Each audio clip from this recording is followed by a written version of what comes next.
அன்பானவர்களே, அன்பு வணக்கங்கள்.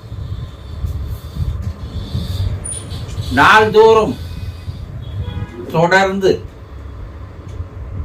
என்னுடைய வீடியோவை பார்த்து வருகின்ற உங்களுக்கு என்னுடைய மனமார்ந்த நன்றிகள்.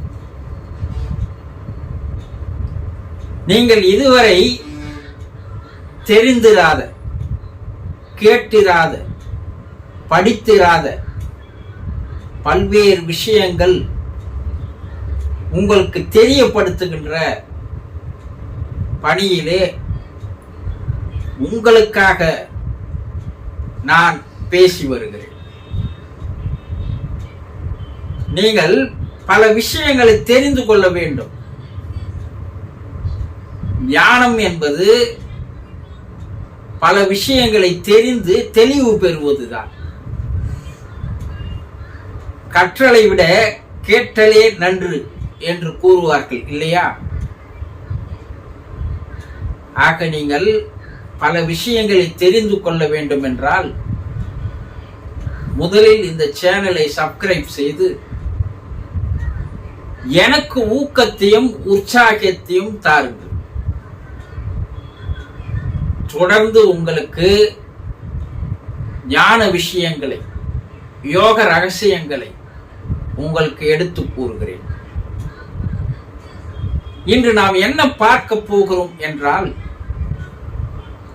ஒரு அன்பர் குருஜி மனிதர் மரணம் அடைந்த போது, அவருடைய இறப்பின் போது அவருடைய மனமும் இறந்து போகிறதா? அது எங்கே செல்கிறது என்று கேட்கிறார். இதில் பெரும்பாலானோருக்கு சில முக்கியமான விஷயங்களோ ரகசியங்களோ தெரிவதில்லை. ஒருத்தர் இறந்துட்டாரு, அவரோட முடிஞ்சு போனது, அவருடைய மனமும் இறந்து போய்விட்டது.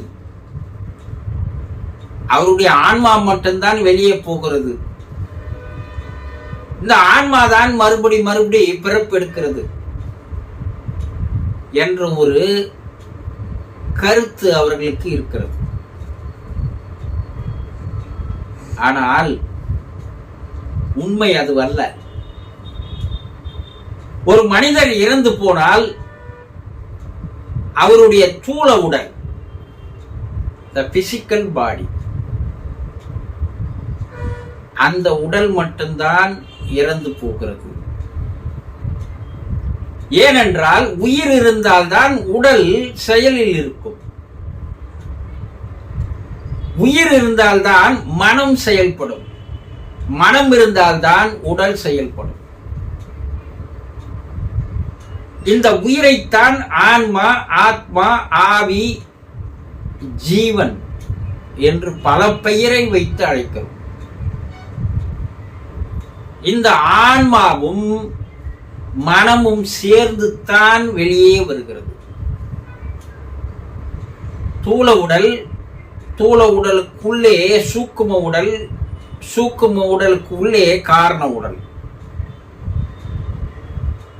இந்த சூக்கும உடல் என்ற மன உடலும் காரண உடல் என்ற ஆவி உடலும் இரண்டும் தான் வெளியே இருக்கிறது. ஆன்மாவோடு கூடவே போவது மனம். இந்த மனம் ஆன்மாவோடு மேல் நோக்கி ஆவி உலகத்திற்கு செல்கிறது. அங்கே மனம் எப்படி வந்திருக்கிறதோ, ஒருவர் வாழும் பொழுது எந்த முறையான வாழ்க்கையை வாழ்ந்தார்களோ, நல்லவனாக வாழ்ந்தானா, தீயவனாக வாழ்ந்தானா, நல்ல செயல்களை செய்தானா, தீய செயல்களை செய்தானா, நல்லதையே நினைத்து நல்லதையே பேசி நல்லதையே செய்து புண்ணியங்களை சேர்த்து கொண்டானா, தீயதையே பேசி தீயதையே செய்து தீயதையே எண்ணி பாவங்களை சேர்த்து கொண்டான். இந்த பாவங்கள், புண்ணியங்கள் என்று சொல்லக்கூடிய இந்த கர்மாக்கள், வாசனைகள், சமஸ்காரங்கள், பதிவுகள் இவையெல்லாம் சேர்ந்ததுதான் மனம். இந்த வாழ்ந்த வாழ்க்கைக்கு தகுந்தாற் போல் எதையெல்லாம் அது சேர்த்து கொண்டு இருக்கிறதோ அதோடு தான் அது மேலே போகிறது, அந்த பதிவுகளோடு.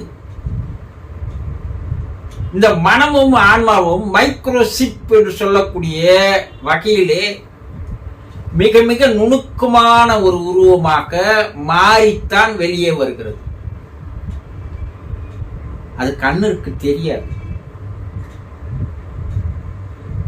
கண்ணால் பார்க்கக்கூடிய இந்த உடம்பில் இருந்து கண்ணால் பார்க்க முடியாத 2 உடல்கள் வெளியேறி போகிறது. மனத்தையும் நீங்க பார்க்க முடியாது, உயிரையும் நீங்க பார்க்க முடியாது. எதிரில் இருக்கிறவர மனத்தையும் நீங்க பார்க்க முடியாது, அவருடைய உயிரையும் பார்க்க முடியாது.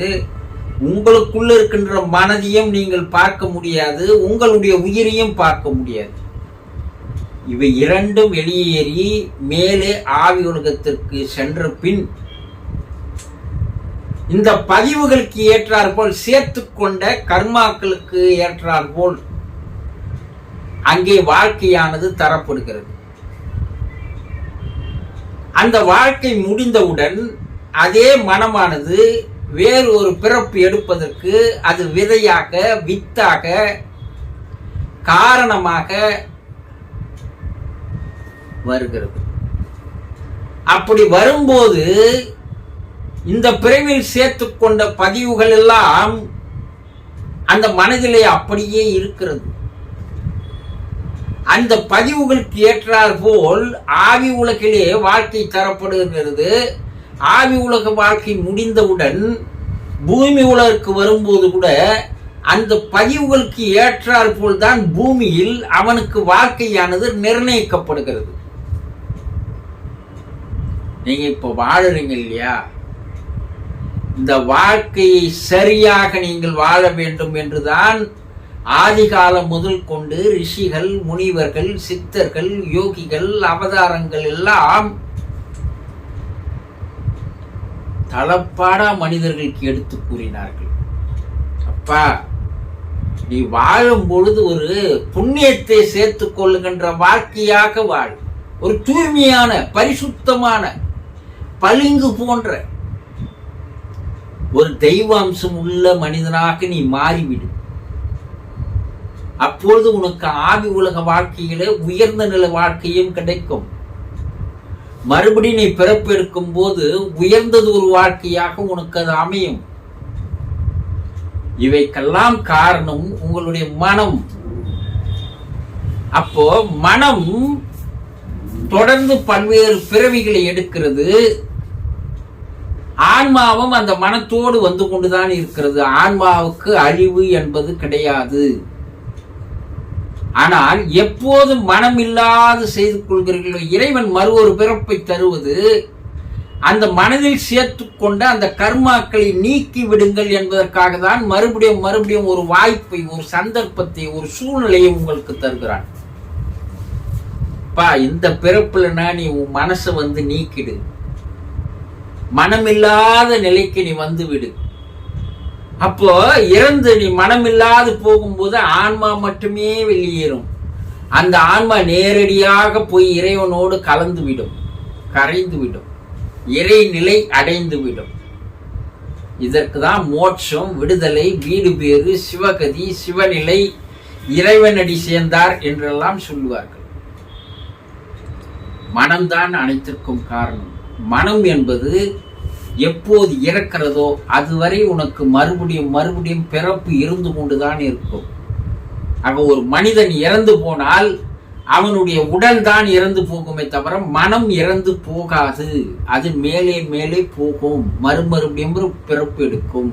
அது காரணமாக அமையும். தெரிந்து கொண்டீர்களா? சந்தோஷம்.